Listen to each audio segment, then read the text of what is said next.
Iya, iya. Jadi langkah selanjutnya adalah kita mencoba untuk membuktikan bahwa Tuhan itu ada. Tuhan itu bisa kita alami, bisa kita saksikan, bukan hanya kita mendengarkan namanya. Gitu. Nah, kalau kita mampu memahami keseluruhan, ini yang disebut dengan spiritualitas. Jadi agama menjadi sebuah tuntunan awal. Ya. Tapi kalau sudah memahami secara keseluruhan, baru itu yang disebut sebagai spiritualitas. Ya, tolong diperjelas, Eyang. Spiritualitas adalah merupakan puncak. Ya. Puncak di mana kita mengetahui kebenaran apa adanya. Ya. Dia mengenal alam, mengenal kenyataan apa adanya. Bukan lagi berdasarkan tuntunan-tuntunan pengetahuan yang diperoleh oleh pikiran. Orang di tingkat spiritualitas tidak lagi bergantung pada pengetahuan-pengetahuan yang diperoleh oleh pikiran. Termasuk pemahaman apapun. Pemahaman tentang Tuhan, pemahaman tentang diri kita. Semua pemahaman ini harus dihancurkan. Ya, ya. Kita mencoba untuk memahami kenyataan apa adanya, bukan berdasarkan pikiran, pengetahuan, pemahaman yang semuanya kita peroleh lewat katanya lewat pengetahuan, lewat buku-buku yang kita baca. Iya betul ya. Iya betul ya, yang. Jadi buku, kitab suci apapun itu kan cerita tentang. Itu kan baru pernyataan-pernyataan. Iya betul sih. Pernyataan-pernyataan saja. Harusnya kita mengalami kenyataan. Ya. Kenyataan yang penting. Kalau ada pernyataan yang mengatakan api itu panas, ya kita harus sampai menyentuh panasnya api. Iya betul. Jadi kalau orang bilang Tuhan Maha Baik, harus benar-benar mengalami ya. Mengalami Tuhan. Harus mengalami Tuhan. Tuhan bisa ditemui, bisa dijumpai.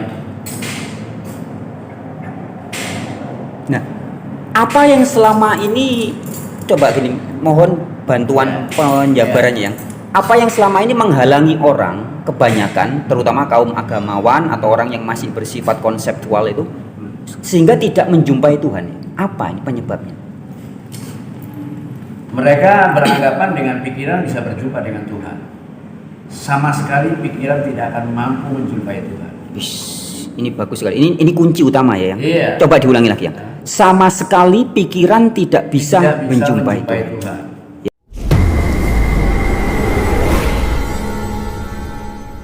Allah tak bisa ditengok. La tudrikuhul absaru. La tudrikuhul absaru. Allah tak bisa ditengok dengan mata. Wa huwa yudrikul absara. Allah yang menengok kita. Adakah Nabi yang ingin menengok Allah? Ada. Siapa dia? Musa. Ya Allah, tunjukkanlah aku macam mana bentukmu. Kata Allah, kalau kau mau, unzur ilal jabal. Tengok ke bukit itu. Nabi Musa pun memandang ke bukit Tursina. Falamma tajalla rabbuhu lil jabal. Ketika Allah menunjukkan cahayanya di Jabal Bukit Tursina, apa yang terjadi? Fakharra Musa sa'iqa. Begitu dia melihat bukit itu, langsung Nabi Musa pingsan, jatuh dan tumbang. Ketika sadar Nabi Musa dari pingsannya, apa kata Nabi Musa? Tubtu, taubat ya aku ya Allah. Taubat amba ya Allah, indah akan ingin leh. Aku apa nan ingin kau? Insyaallah. Ini ndak ada menyabi ingin, dia bertanya sih. Lalu datanglah orang bertanya kepada Abdullah bin Abbas, ahli tafsir sahabat Nabi yang paling hebat. Abdullah bin Abbas, yo, apa nan dicaliak Nabi Musa di atas bukit Tursina itu? Bukan Allah yang nampak di atas bukit Tursina, baru cahaya keagungannya. Sebesar apa cahaya yang ditengok Nabi Musa? Abdullah bin Abbas tidak menjawab, ini hanya memberikan isyarat. Rupanya cahaya yang nampak Nabi Musa di atas bukit Tursina itu segadang ikut pingsannya. Padahal Nabi yang paling kuat adalah Nabi Musa. Dari mana Ustaz tahu Nabi Musa itu paling kuat? Nabi Musa ngantri sumur, tertutup batu bergelinding dari atas, tertutup pintu sumur. 30 orang menggeser batu, tidak bisa. Datang Nabi Musa hanya surang saya. Terbuka. 30 orang tenaga Nabi Musa mencari cahaya keagungan Allah segadang iko pingsannya. Kalau awak 3 kali mati. Jangan pernah berpikir ingin melihat Allah, tapi rasakanlah bahwa Allah melihat kita.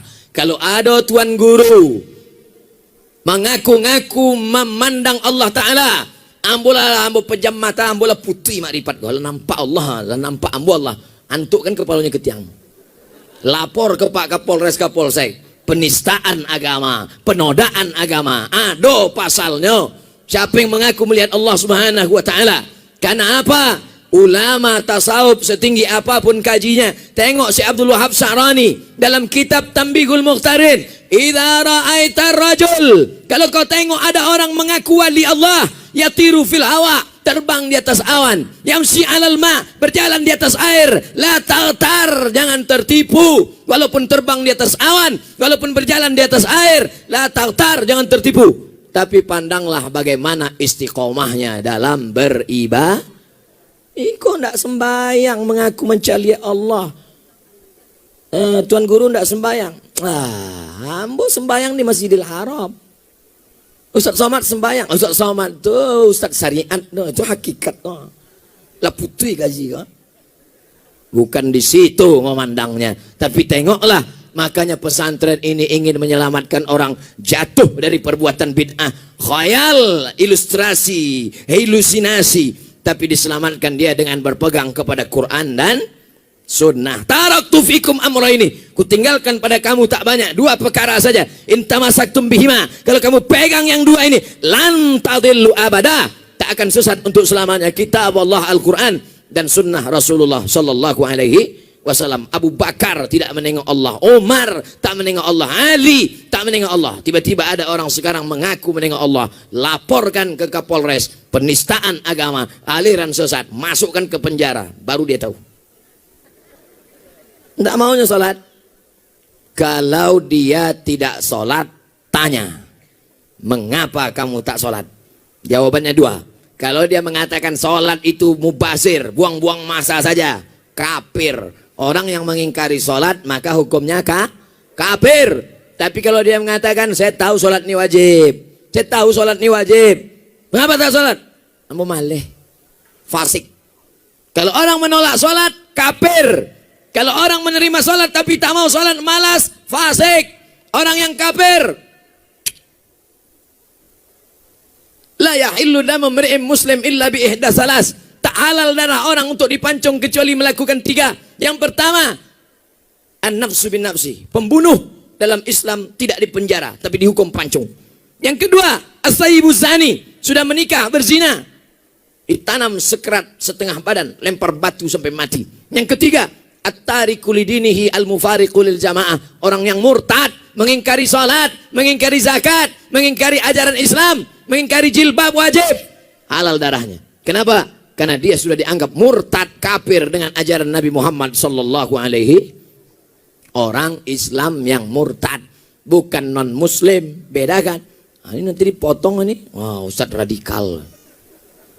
Makanya tonton dari awal sampai habis. Susah kita kalau berlawan sama orang miskin, tak punya duit, tak punya paket 4 giga.